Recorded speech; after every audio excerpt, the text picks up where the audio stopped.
Cada igreja em Pérgamo. Anjo da igreja em Pérgamo, escreva: estas coisas diz aquele que tem a espada afiada de 2 gumes. Conheço o lugar onde você mora, que é o lugar onde está o trono de Satanás. Sei que você conserva o meu nome e não negou a fé que tem em mim. Mesmo nos dias de Antipas, minha testemunha, meu fiel, que foi morto na cidade de vocês, aí onde Satanás habita.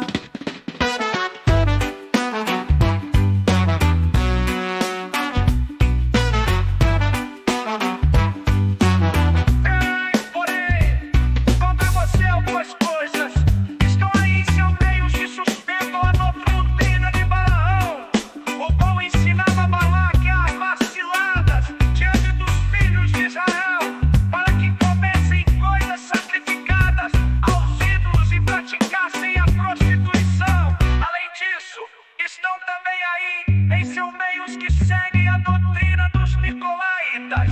Portanto, arrependa-se, senão irei até aí sem demora e lutarei contra eles com a espada da minha boca.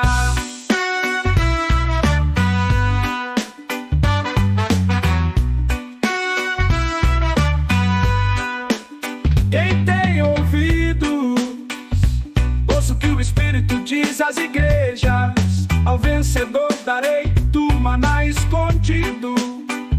Também lhe darei uma pedrinha branca, e sobre essa pedrinha um novo nome escrito, o qual ninguém conhece, exceto aquele que o recebe.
Ouça o que o Espírito diz às igrejas: ao vencedor darei do maná escondido.